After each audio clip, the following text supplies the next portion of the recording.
अस्सलामुअलैकुम स्टूडेंट्स, कैसे हैं आप सब। मैंने आपको छुट्टियों से पहले आपकी हिंदी मधुप बुक से 4th क्लास की हिंदी मधुप बुक से पार्ट 3 तक आपको काम करा दिया था और पढ़ा भी दिया था। अब मैं आपके लिए आपको आज पार्ट 4 पढ़ा रही हूँ, फूलों का नगर। ठीक है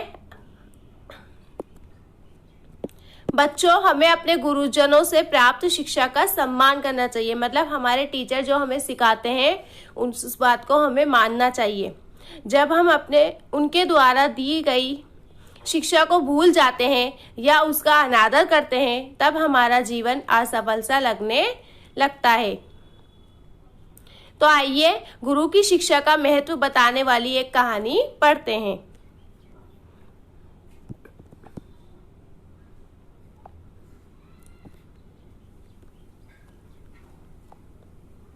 गुरु वेदांत के गुरुकुल में बहुत से राजकुमार शिक्षा प्राप्त करने के लिए दूर दूर से आते थे और गुरुकुल में रहा करते थे। गुरु का नाम क्या था? गुरु वेदांत। सभी गुरुकुल के नियमों का पालन करते थे और निपुण बनकर वापस लौटते थे। निपुण मतलब हर काम में माहिर। गुरुजी भी शिष्यों को समान रूप से प्रेम करते थे और उनमें किसी तरह का कोई भेदभाव नहीं करते थे। यूं तो सभी उनकी बहुत सेवा करते थे, पर अमृत और अनिरुद्ध, क्या नाम है दो लड़कों का? अमृत और अनिरुद्ध, दिन रात की परवाह किए बगैर आश्रम का कार्य किया करते। जब उनकी शिक्षा पूरी हो गई और आश्रम छोड़ने का समय आया तो गुरुजी ने उन दोनों को बुलाकर कहा, मैं तुम दोनों से बहुत प्रसन्न हूँ, इसलिए तुम्हें 2 बातें बता रहा हूँ। अगर तुम इन पर अमल करोगे तो तुम्हारे राज्य में सदा संपन्नता और खुशहाली रहेगी। संपन्नता मतलब पैसों की कभी कमी नहीं आएगी और खुशहाली मतलब हमेशा तुम्हारा राज्य खुश रहेगा। दोनों राजकुमार एक साथ बोले, हम आपकी आज्ञा अवश्य मानेंगे। गुरुजी ने मुस्कुराकर बोले, अहिंसा का मार्ग अपनाना मतलब कभी किसी को मारना मत, तथा सदा प्रकृति की रक्षा करना। प्रकृति की रक्षा करना मतलब हमेशा पेड़ पौधे उगाना, पेड़ों को काटना मत। दोनों राजकुमारों ने सहर्ष हामी भर दी। सहर्ष मतलब खुशी खुशी हामी भर दी और अपने अपने राज्य की ओर चल पड़े। अनिरुद्ध ने कुछ वर्षों तक तो गुरुजी की आज्ञा का पालन किया, परंतु राजा बनते ही उसने शिकार पर जाना शुरू कर दिया। हरे भरे वृक्षों को काटकर उसने कई नगर बसवाए। धीरे धीरे उसके राज्य में गिने चुने पेड़ ही बाकी रह गए, जिसकी वजह से पर्यावरण असंतुलित हो गया और सूखा पड़ने लगा। क्या करा अनिरुद्ध ने? थोड़े टाइम तक तो गुरुजी की बात मानी, लेकिन बाद में उसने वो भूल गया कि उसने गुरुजी से क्या वादा किया था और पेड़ पौधे कटवा करके अपने नगर बसवाने लगे। तो धीरे धीरे क्या हो गया? उसके राज्य में सूखा पड़ने लग गया, क्योंकि पेड़ पौधे होंगे तभी तो बारिश आएगी। वहीं दूसरी ओर अमृत को अपना वचन याद था। उसने राजा बनते ही शिकार पर पूर्णतः प्रतिबंध लगा दिया, मतलब पूरी तरह से रोक लगा दी और जगह जगह पेड़ लगवाने शुरू कर दिए। वे जब भी कहीं खाली जमीन देखता तो वहां पर फूलों के बीज बिखरवा देता। कुछ ही दिनों बाद वहां पौधे उग आते और उन पर रंग बिरंगे सुंदर फूल खिलने लगते। प्रजा भी अपने राजा को पूरा सहयोग करती और बच्चे से लेकर बूढ़े तक कोई भी फूलों को नहीं तोड़ता।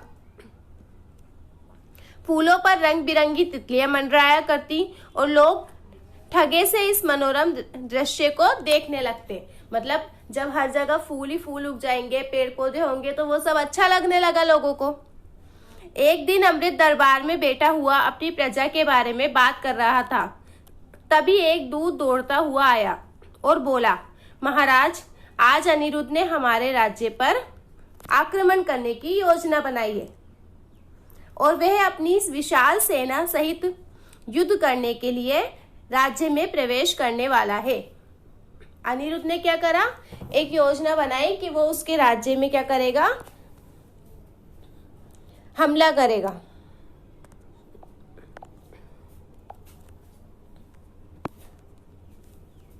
यह सुनकर अमृत परेशान होता हुआ बोला, युद्ध होने से तो हजारों सैनिक मारे जाएंगे और मासूम प्रजा को भी कष्ट होगा। इस पर महामंत्री ने विनम्र शब्दों में कहा, परंतु महाराज, अगर हम युद्ध नहीं करेंगे तो वह हम सबको बंदी बना लेगा। यह सुनकर अमृत के चेहरे पर चिंता की लकीरें उभर आईं और वे बिना कुछ कहे अपने कक्ष में चला गया। बिना कुछ खाए पिए वे सारा दिन और सारी रात सोचता रहा कि युद्ध को कैसे टाला जाए। मतलब अनिरुद्ध ने तो युद्ध करने की सोच ली थी, लेकिन अमृत को अपने गुरुजी को दिया हुआ वचन याद था, वो युद्ध नहीं करना चाहता था। सुबह की पहली किरण के साथ ही वह उठकर बगीचे में चला गया। रंग बिरंगे फूलों से लदे हुए वृक्षों को देखकर अचानक उसके मन में एक विचार आया और उसने तुरंत महामंत्री को बुलाकर अपनी योजना समझा दी। योजना मतलब अपना आइडिया, जो उसने सोचा था कि युद्ध को कैसे टाल सकते हैं, वो तरीका उसने अपने मंत्री को बता दिया। महामंत्री का चेहरा भी खुशी से खिल उठा। इसके बाद राजा बेफिक्र होकर राजमहल चला गया।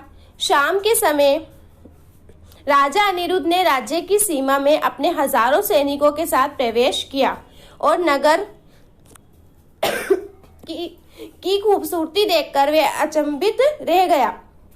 अचंभित मतलब भौचक्का रह जाना, मतलब हैरान रह जाना। तभी उसके सेनापति ने कहा, महाराज, अब हमें आक्रमण करना चाहिए। हाँ हाँ, क्यों नहीं, कहता हुआ अनिरुद्ध आगे की ओर बढ़ा। जैसे ही सैनिकों ने तलवारें निकाली, मधुमक्खियों के झुंड ने उन पर धावा बोल दिया। अब उनकी तलवारें किसी भी काम की नहीं रही। क्यों? क्योंकि वहां बहुत सारे फूल थे और फूलों पे तो मधुमक्खियां मंडराती ही रहती हैं।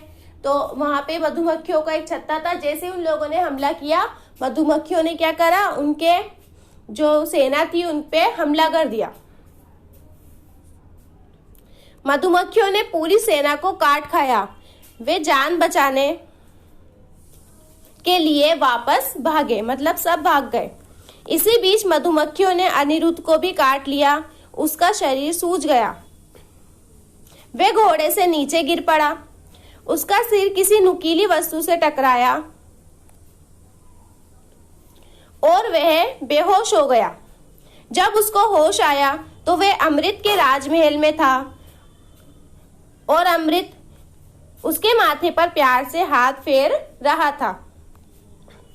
अनिरुद्ध रूंधे गले से बोला, रूंधे मतलब भरे हुए गले से, मतलब उसको रोना आ गया थोड़ा,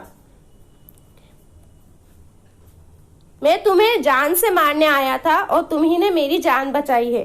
अमृत उसके आंसू पोंछते हुए बोला, मैंने हमेशा गुरुजी की सीख पर अमल किया है। अहिंसा ही मेरा धर्म है, मतलब मैं किसी को मारना नहीं चाहता।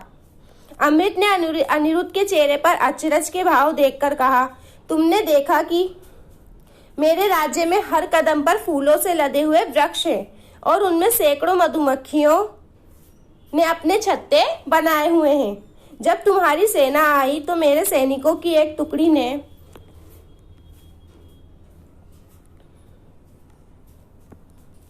गुलेलों से छत्तों पर पत्थर मारे और छिप गए, जिससे गुस्से में सारी मधुमक्खियां तुम लोगों पर टूट पड़ी। अनिरुद्ध अमृत की दूरदर्शिता और सूझबूझ देखकर हैरान रह गया। वे बोला, मुझे माफ कर दो, अब मैं चलता हूं। यह सुनकर अमृत बड़े प्यार से अनिरुद्ध से बोला, मित्र, मैं तुम्हें खाली हाथ नहीं जाने दूंगा। मैं तुम्हारे राज्य की सारी स्थिति जानता हूं। तुम जितना चाहो उतना धन ले जा सकते हो। कई बोरों में फूलों के बीज भी हैं उन्हें तुम मिट्टी में दबवा देना, ताकि जब तुम्हारे यहाँ आऊं तो तुम्हारे राज्य की को खूब हरा भरा पाऊं।